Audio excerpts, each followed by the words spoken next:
Okay guys, तो ये तो हमें मिल गया बेरिश डाइवर्जेंस, हमारा डाउन ट्रेंड स्टार्ट हुआ उसके बाद एक शॉर्ट टाइम फ्रेम का, ठीक है। और जब तक हमारी प्रीवियस सपोर्ट ब्रेक डाउन नहीं होती तब तक हमारा अप ट्रेंड ही रहेगा, ठीक है। ये तो आपको मार्केट स्ट्रक्चर वाली क्लास में आपने अगर देखी है तो आपको क्लियर हो गया होगा कि मार्केट स्ट्रक्चर को कैसे रीड आउट करना है, ठीक है, जो इसी चैनल के ऊपर पड़ी हुई है। अब रेगुलर बेरिश तो हमने यहाँ पे फाइंड आउट कर लिया, अब हमें कौन सा डाइवर्जेंस फाइंड आउट करना है? अब हमें फाइंड आउट करना है हिडन बुलिश। हिडन बुलिश आपको कैसे मिलेगा? हिडन बुलिश के लिए आपको दो लोज लेने पड़ेंगे, ठीक है। लेट सपोज ये हमारा फर्स्ट लो है, ये हमने सेकंड लो यहाँ पर ले लिया, ठीक है। अब ये सेकंड लो यहाँ पर क्रिएट हुआ है, यहाँ पर डिवेलप हुआ है चार्ट के अंदर। आरएसआई में अगर हम अब इसको देखेंगे तो आरएसआई में यहाँ से हमने फर्स्ट लो अपना चार्ट में लिया था, यहीं से आरएसआई का लेंगे। और आरएसआई में ये जो लो है नेक्स्ट वन, जो उसका हाइयर लो था, इसका लोअर लो है, ठीक है। अब यहाँ पर जो आपको एक हाइयर लो मिला है, इस लो के बाद एक हाइयर हाई, हाइयर लो, ठीक है। लेकिन यहाँ पर डाइवर्जेंस में आपको क्या मिल रहा है? यहाँ पर ये लो मिला था, lower high and again a lower लो, ठीक है। यहाँ पर आपको लोअर लो मिल रहा है, वहां पर लोअर हाई मिल रहा है, तो ये दोनों एक दूसरे के अगेंस्ट है। तो ये रेगुलर बेरिश और यहाँ पर मिल गया आपको हिडन बुलिश। और जैसे ही गाइस हम लोग यहाँ पर हिडन बुलिश मिलता है तो उसके बाद क्या होता है? प्राइस एक अपसाइड मूव ले लेता है, प्राइस वापस अपने ट्रेंड के अंदर, जो अप ट्रेंड हमारा चल रहा है उसके अंदर कंटिन्यू हो जाता है मूव करना, और जो है अप ट्रेंड स्टार्ट हो जाता है अगेन, ठीक है। ओके गाइस, तो ये मैंने इसके ऊपर लिख भी दिया हिडन बुलिश डाइवर्जेंस, यहाँ पर टेक्स्ट ऐड कर दिया। तो रेगुलर बेरिश भी आपको मिल गया, हिडन बुलिश भी आपको मिल गया, तो अप ट्रेंड के अंदर यही दो डाइवर्जेंस आपको मिलेंगे, ठीक है। अब मुझे इस टाइम अगर कोई बोले ना, यहाँ से इसका जो टॉप है 165 के अराउंड है ऑलमोस्ट, ठीक है, तो वहां तक जो है वो डाइवर्जेंसेस फाइंड आउट करके दिखाओ, मैं उसको वो भी करके दिखा सकता हूँ, ठीक है। थोड़ा सा मैं आपको चलाकर दिखाई दूं तो आपको आइडिया हो जाएगा, ठीक है, कोई इशू नहीं है, ज्यादा लंबा नहीं खींचेंगे, आपकी प्रैक्टिस करने के लिए भी कुछ ना कुछ तो छोड़ना है ना। नेक्स्ट टॉप है हमारा ये, ठीक है। तो हम इसको इस लो से ही अटैच करेंगे, कर लेते हैं फर्स्ट लो से, इससे भी अटैच कर सकते हैं, कोई इशू नहीं है अगर आपको इसके लो के ऊपर डाइवर्जेंस मिल रहा है। लेकिन अगर आपको यहाँ से डाइवर्जेंस नहीं मिल रहा है, डाइवर्जेंस कहीं और से मिल रहा है, तो ये भी देखना पड़ेगा, ठीक है। इसके ऊपर भी नजर रखना, ये नहीं है कि आप सोचते रहो यार ये इन दोनों का तो डाइवर्जेंस मिल नहीं रहा और आप बैठ जाओ और बाद में फिर इस टाइप का मूव आपको देखने को डाउनवर्ड मिल जाए, ठीक है। ऐसे भी नजर रखनी है, समटाइम नजर कहीं और होती है और डाइवर्जेंस कहीं और से चल रहा होता है। तो ये बेचारे कच्चे हैं ना, जो ये जो बच्चे हैं इनको मैं कच्चा ही बोलता हूँ, ये जो पेड ग्रुप बनाकर बैठे हुए हैं, तो ये जो कच्चे हैं ना, इनको बेचारों को इतनी अकल नहीं है, इनसे निकल जाते हैं अक्सर, तभी तो ये रो रहे होते हैं बैठ के, टॉप कैसे निकल गया, ये बॉटम कैसे निकल गया, वो ऐसे निकल जाता है, ठीक है। यहाँ पर आपको एग्जैक्ट एक्यूरेट जो है वो रेगुलर बेरिश डाइवर्जेंस मिल रहा है, ठीक। यहाँ पर लोअर हाई बन रहा है जबकि यहाँ पर हाइयर हाई बन रहा है, ठीक है। तो ये दोनों अपोज हैं, और अपोज के बाद आपको अप ट्रेंड है, अप ट्रेंड के अंदर कौन सा डाइवर्जेंस मिलता है? अप साइड से रेगुलर बेरिश, आपको यहाँ से रेगुलर बेरिश डाइवर्जेंस मिल गया। अब इसको किल कौन करेगा? इसको किल करेगा हिडन बुलिश। ओके गाइस, तो ये तो थे अप ट्रेंड के डाइवर्जेंसेस जो कि आपने अच्छे से समझ लिए होंगे, हिडन बुलिश और रेगुलर बेरिश, ठीक है। अब इसी के अपोज हम जब डाउन ट्रेंड में जाएंगे, बुलिश डाइवर्जेंस जो हमें मिलेगा वो मिलेगा रेगुलर, और जो हमें बेरिश डाइवर्जेंस मिलेगा वो हिडन मिलेगा, ठीक है। अब उसको कैसे फाइंड आउट करना है? फर्स्ट ऑफ ऑल तो ये देखना है कि डाउन ट्रेंड स्टार्ट कहाँ से होता है, ठीक है।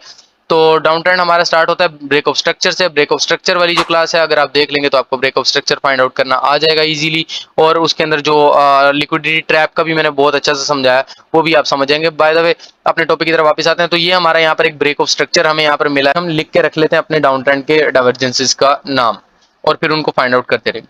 अब यहाँ पर दो हम टॉप ले लेते हैं, ठीक है, नेक्स्ट डाउनवर्ड मूव को फाइंड आउट करने के लिए दो हम टॉप लेंगे, ठीक है। अब दो टॉप कौन से लेते हैं? जैसे ही हमारा ब्रेकडाउन मिला उसके बाद के ही दो टॉप्स हम जो है वो आपस में कनेक्ट करके डाइवर्जेंस फाइंड आउट करते हैं। ओके गाइस, तो ये हमने फर्स्ट टॉप लिया, अभी हमने फर्स्ट टॉप लिया और सेकंड टॉप के साथ इसको कनेक्ट कर दिया। अब हम चले जाते हैं डाइवर्जेंस के ऊपर। डाइवर्जेंस के चार्ट के अंदर ये जो फर्स्ट टॉप हमने लिया था वो यहाँ पर बन रहा है, और जो सेकंड टॉप लिया है वो यहाँ पर बन रहा है। व्हाट डज इट मीन कि यहाँ पर हमारे पास लोअर हाई बन रहा है, यहाँ पर हाइयर हाई बन रहा है, ठीक है, बिल्कुल उसके अपोज। तो ये हमें एक डाइवर्जेंस मिल गया, कौन सा डाइवर्जेंस? Hidden bearish divergence. पर इसके ऊपर लिख भी देते हैं ताकि आपको क्लियर रहे। बेरिश डाइवर्जेंस हमने पहला फाइंड आउट किया, उसके बाद हमें एक डाउनवर्ड मूव मिला है, काफी अच्छा और तगड़ा मूव हमें एक डाउन साइड पर मिला है, जो कि यहाँ पर आके कुछ सस्टेन हुआ है, यहाँ पर आके ये कुछ सपोर्ट टाइप बना रहा है। यहाँ पर हम डाइवर्जेंस फाइंड आउट करेंगे, ठीक है। हम दो लो लेंगे यहाँ पर इसके, ठीक है। फर्स्ट लो हमने लेट सपोज ये ले लिया, और सेकंड लो हमारा यहाँ आ गया, ठीक है। अब ये दो लोज हमने आपस में कनेक्ट कर दिए हैं गाइस, ठीक है। अब यही आरएसआई के चार्ट के अंदर अगर हम देखते हैं तो यहाँ से हमने अपना फर्स्ट लो पिक किया था, और जो सेकंड है लो वो यहाँ पर ऑलमोस्ट बन रहा है, ठीक है। अब ये एक हाइयर हाई है, जबकि प्राइस के अंदर हमारे पास हाइयर लो है, ठीक है। प्राइस में हमारे पास क्या है? हाइयर लो है, और ऑस्किलेटर हमें बता रही है हाइयर हाई है, ठीक है। ये एक अपसाइड मूव आप देख सकते हैं, थोड़ी सी कंसोलिडेशन होने के बाद ही मिला है, बाय द वे मिल गया, ठीक है। जो कि कुछ यहाँ तक मूव हुआ है, ठीक है। ओके गाइस, तो ये यहाँ पर हमने रेगुलर बुलिश भी फाइंड आउट कर लिया और एक हिडन बेरिश भी। एक मैं आपको और करके दिखा देता हूँ, खैर उसके बाद बाकी आपके लिए भी तो प्रैक्टिस के लिए छोड़ना है। इसके ऊपर लिख देता हूँ, ये हम लोगों को यहाँ पर मिला रेगुलर बुलिश डाइवर्जेंस। तो ये रेगुलर बुलिश डाइवर्जेंस भी फाइंड आउट हो गया। अब ये जो नेक्स्ट मूव इतना बड़ा मिला है ना डाउनवर्ड, ठीक है, इसका अब डाइवर्जेंस फाइंड आउट करते हैं, ठीक है। इस हाई को अगर हम यहाँ पर फर्स्ट अपना हाई कंसीडर करते हैं और सेकंड फिर लोअर हाई हम ले लेते हैं, ठीक है। तो यहाँ से अगर हम अपना डाइवर्जेंस फाइंड आउट करेंगे तो भाई यहाँ से हमें एग्जैक्ट बहुत प्यारा एक लोअर साइड पर डाइवर्जेंस मिल रहा है। यही डाइवर्जेंस आपको यहाँ से भी मिल रहा है, सेम डाइवर्जेंस को आप यहाँ से भी फाइंड आउट कर सकते हैं। जब इतने ज्यादा बेरिश डाइवर्जेंसेस मिल रहे हो ना, तो फिर तो भाई वैसे ही डर जाना चाहिए। उसके बाद मूव जो है वो गंदे ही आते हैं। और ये आप देख सकते हो कितना मतलब ये गंदा मूव यहाँ पर आपको मिला है। ये जो पिन बार कैंडलस्टिक यहाँ पर एग्जैक्ट बनी हुई है, ऐसी कैंडलस्टिक आपको अगर मिल जाती है और 2-3 जगह से डाइवर्जेंस की भी कंफर्मेशन मिल रही है, तो ट्रेड के हाई प्रोबेबिलिटी चांसेस हो जाते हैं। ये आप देखेंगे ना, अगर तो ये पिन बार से ही आपने अगर डाउनवर्ड मूव लिया होता, तो ये ऑलमोस्ट यहाँ तक अगर हमारा लो आया है, तो ये 80% का मूव है, ठीक है। तो 80% का मूव यार, not a joke.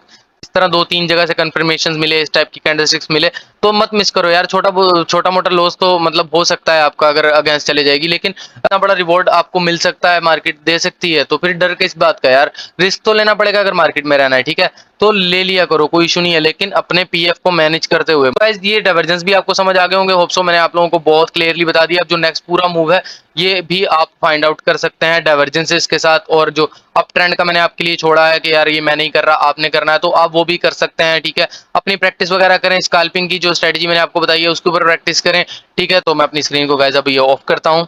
Okay guys, तो होप सो आप लोगों को समझ आ गया होगा कि आपने अगर स्कैल्प करना है, अगर आप डेली बेसिस पर पैसा जो है वो जनरेट करना चाहते हैं, तो नो डाउट इस स्ट्रेटजी के साथ आप 90% से ज्यादा की एक्यूरेसी भी ला सकते हैं। लेकिन उसके लिए आपको इसके ऊपर प्रैक्टिस करनी पड़ेगी और इसको थोड़ा टाइम देना पड़ेगा, ठीक है। थोड़ा टाइम से ये मुराद है कि आप जो है वो डेमो से देखें ना, आपकी अगर 10 में से कितनी ट्रेड जो है वो सक्सेसफुल हो रही है, आप कंफर्मेशन पकड़ने में कितने सक्सेसफुल हो रहे हैं। इस स्ट्रेटजी का जो मेन की पॉइंट है ना, वो क्या है, वो कंफर्मेशन पकड़ना है, ठीक है। अगर आपने कंफर्मेशन पकड़ ली तो ट्रेडिंग के अंदर डेली बेसिस पर आप स्कैल्प करके इजीली इससे बहुत अच्छा पैसा जनरेट कर सकते हैं, ठीक है। अब देखो बात ये मेरा वीकली जो है वो रिकॉर्ड है, ये आप लोग स्क्रीन के ऊपर देख रहे हो। लास्ट मंथ का जो रिकॉर्ड था वो मैंने आप लोगों को लास्ट मंथ का रिकॉर्ड भी शो किया था, इसी तरह स्क्रीन के ऊपर ट्रेडिंग जनरल वाली पूरी क्लास के अंदर। और इसी तरह फिर मैं अपनी अक्सर वीडियोस के अंदर अपने रिकॉर्ड्स वगैरह शो करता रहता हूँ, ठीक है। ये पेड ग्रुप्स वाले तो कर नहीं सकते, इवन के वकार यक्का साहब भी नहीं कर सकते, ठीक है। उनके ऊपर एक पूरी वीडियो आने वाली है, ठीक है। उन्होंने जो भी बहुत बड़ा एक रिसेंट स्कैम किया, जो इतना बड़ा नुकसान किया लोगों का, अब एक और नया नुकसान कर दिया। बाय द वे, फिलहाल तो टेक्निकल एनालिसिस कोर्स के अंदर मैं ऐसे कुत्ते बंदे का नाम लेकर अपना जो है वो इस प्लेलिस्ट को गंदा नहीं करना चाहता। खैर, होप सो आप लोगों को ये वीडियो अच्छी लगी हो और आपने इससे काफी कुछ सीखा हो। तो गाइस, अगर आपको ये वीडियो अच्छी लगी हो, आप इस वीडियो को लाइक कर सकते हैं, अपने किसी ट्रेडर फ्रेंड के साथ ये वीडियो को शेयर कर सकते हैं, और उसके अलावा हमारे चैनल को सब्सक्राइब कर लें इसी तरह की इन्फॉर्मेटिव वीडियोस के लिए। अपने स्लोगन के साथ अपनी वीडियो को एंड करते हैं, नॉलेज शुड बी फ्री।